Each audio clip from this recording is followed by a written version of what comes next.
2011 yılında ilk kez tanıştığım bir sınıf arkadaşı ve onun sayesinde izlediğim ilk K-drama. O günden sonra K-dramalar ve K-pop yalnızca birer ilgi alanı değil, hayatımı değiştiren bir yolculuğa dönüştü. Bu tutku sayesinde Korece öğrendim, değişim öğrencisi olarak Kore'ye gittim ve orada birbirinden güzel dostluklar biriktirdim. Şimdi de size bu 14 yıllık yolculukta benim hayatıma nice değişiklikler getiren o müthiş Kore dizilerini paylaşmak istedim. Hazırsanız 2011'den bugüne izlediğim K-dramalar Part 1 başlıyor. Eğer videoyu beğendiyseniz beğen butonuna basmayı ve kanalıma abone olmayı unutmayın.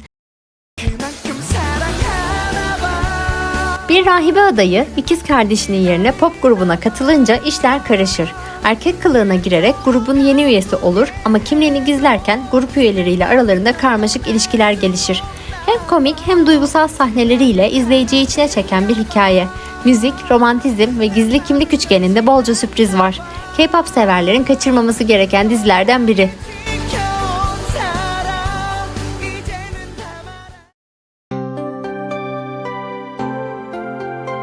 Sıradan bir kız Kore'nin en elit okuluna bursla girer ve okulun en havalı ama bir o kadar da zorlayıcı çetesine kafa tutar. Başta zorbalığa maruz kalsa da zamanla liderleriyle olan inişli çıkışlı ilişkisi dizinin merkezini oluşturuyor. Kore dizilerine yeni başlayanlar için klasikler arasında yer alan bu dizi bol dram, bol gözyaşı, bol bol da romantiklik içeriyor.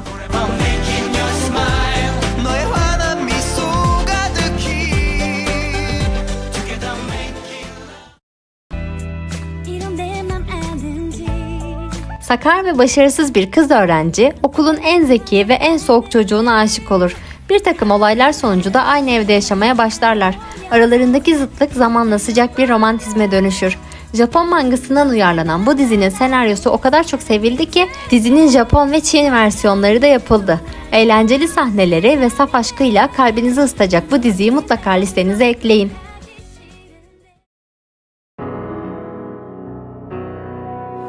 Soğuk ve zengin bir CEO ile dublörlük yapan cesur bir kadının yolları kesişir. Bir gün ruhları yer değiştirince hayatları alt üst olur. Aşkın en beklenmedik yerde karşımıza çıkabileceğini anlatıyor.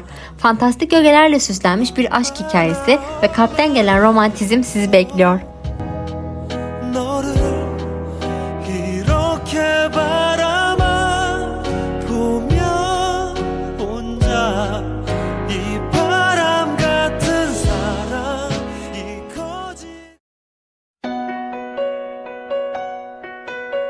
Üniversiteli bir genç yanlışlıkla 1000 yıllık 9 kuyruklu tilkiyi yani Gumiho'yu serbest bırakır. Gumiho'nun et aşkı ve ana karakterimizin Gumiho'dan korkusu aralarında hem komik hem de tuhaf bir ilişki doğurur. Geleneksel Kore mitolojisiyle modern hayatın iç içe geçtiği bu dizide absürt durumlara çokça güleceksiniz.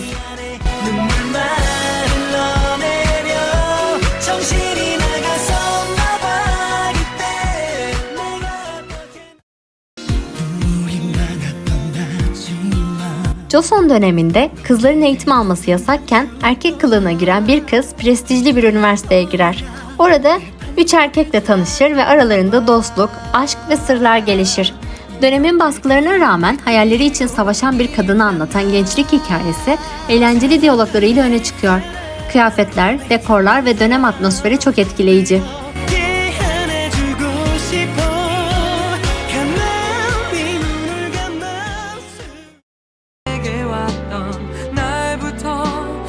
Genç bir kadın trafik kazası geçirir ve komaya girer. Geri dönebilmesi için 49 gün içinde 3 saf gözyaşı toplaması gerekir. Bu yolculukta başkalarının hayatlarına tanık olurken kendini de tanımaya başlar. Ölüm, yaşam ve pişmanlıklar üzerine dokunaklı bir hikaye. Fantastik ögeleriyle de ruhunuza dokunacak.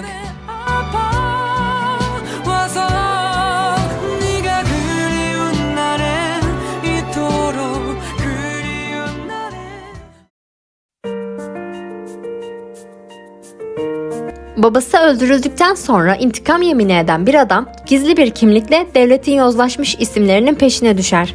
Ancak karşısına aşk çıkınca planlar değişir. Aksiyonun bol olduğu bu dizide gizem, adalet ve aşk üçlüsü çok dengeli işlenmiş. Aynı zamanda ana karakterlerimizin de birçok eğlenceli sahnesi var.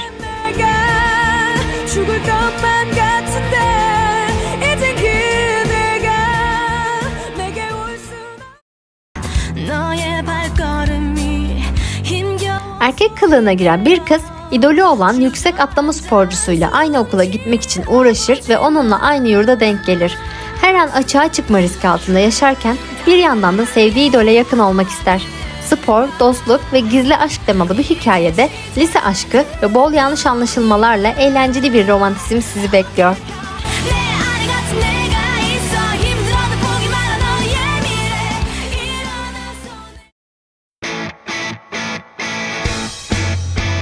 Lise çağındaki bir grup gençten oluşan rock grubunun hem müzik hem de hayattaki yolculukları anlatılıyor.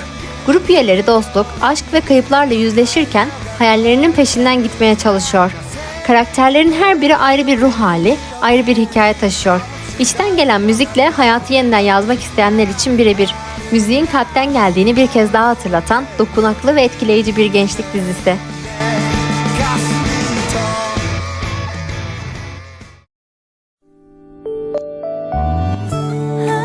90'ların sonunda Busan'da geçen bir hikaye. K-pop fanlığı, kaset çalarlar ve lise aşklarıyla dolu sımsıcak bir gençlik hikayesi. Onlar birlikte büyürken birbirlerine olan aşkları ve hayalleri de zamanla büyüyor.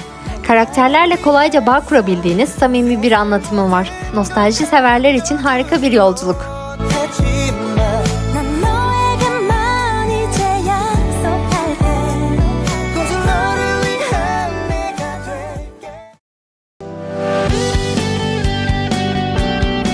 Zihin okuma yeteneğine sahip bir genç, çocukken hayatını kurtaran kadın savcıyla yıllar sonra tekrar karşılaşır.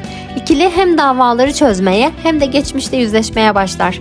Gizem, hukuk ve aşk bir araya geliyor. Suçla mücadele ederken aralarındaki bağ da güçleniyor. Telepatik bir yeteneğin getirdiği sorumlulukları sorgulatan etkileyici bir dizi.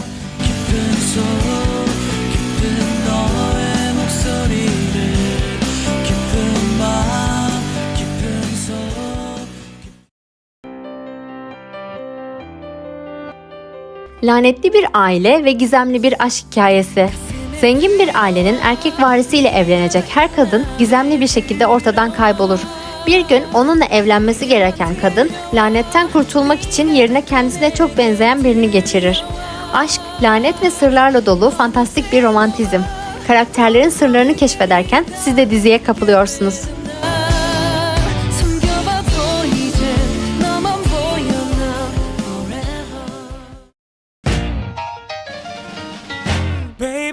Bir zamanlar okulun en gözde kızı olan ama artık kendini ihmal etmiş bir kadın, kişisel antrenörlük yapan ünlü bir yaşam koçuyla tanışır.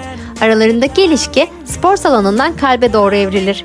Gerçek güzelliğin içten geldiğini anlatan, hem sağlıklı yaşam hem de duygusal iyileşme üzerine pozitif bir dizi. Romantik komedi sevenler için birebir.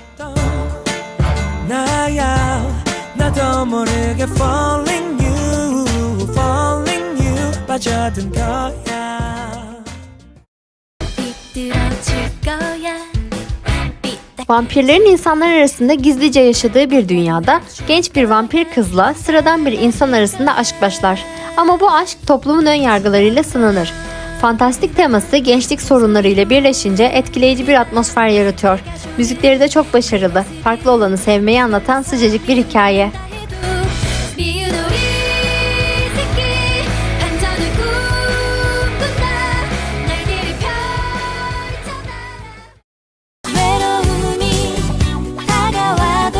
...1988 yılında Seul'ün bir mahallesinde büyüyen 5 arkadaşın hikayesi anlatılıyor. Aile, dostluk, ilk aşklar ve komşuluk ilişkileri samimi bir dille işleniyor. Kore'nin gerçek kültürünü görmek isteyenler için de birebir. Her karakteri ayrı bir dünya olan bu dizi, kahkahalarla dolu bir nostalji yolculuğuna çıkaracak sizi.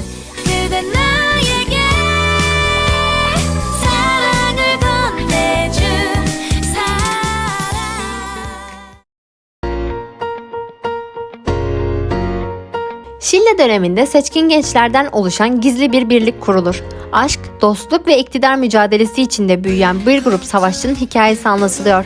Tarihi bir dekor, modern tempolu bir anlatımla buluşmuş. Oyuncu kadrosunda BTS'ten V olduğunu da söylemeden geçemeyeceğim. Aksiyonla aşkı harmanlayan dolu dolu bir yapım.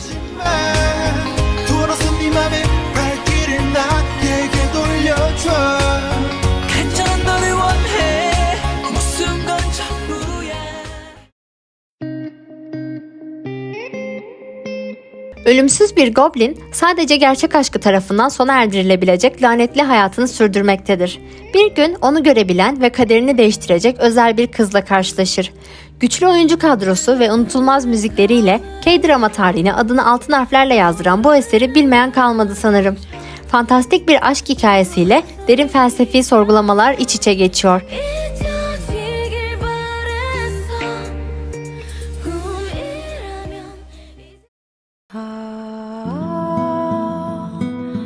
Bir deniz kızı Joson'dan günümüze gelir ve dolandırıcı bir adamla karşılaşır.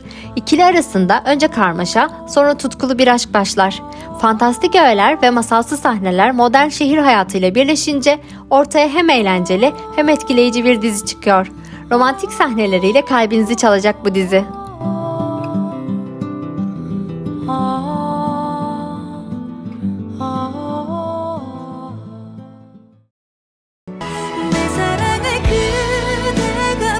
Prens olduğunu gizleyen bir genç ve erkek kılığına girip saraya giren bir kızın yolları kesişir. Gizli kimlikler, yanlış anlaşılmalar ve imkansız bir aşk başlar. Joseon dönemine romantizm çok yakışmış. Dönem kıyafetleri ve mekanları da görsel bir şölen sunuyor. Duygusal sahneler kadar eğlenceli anlarda unutulmaz.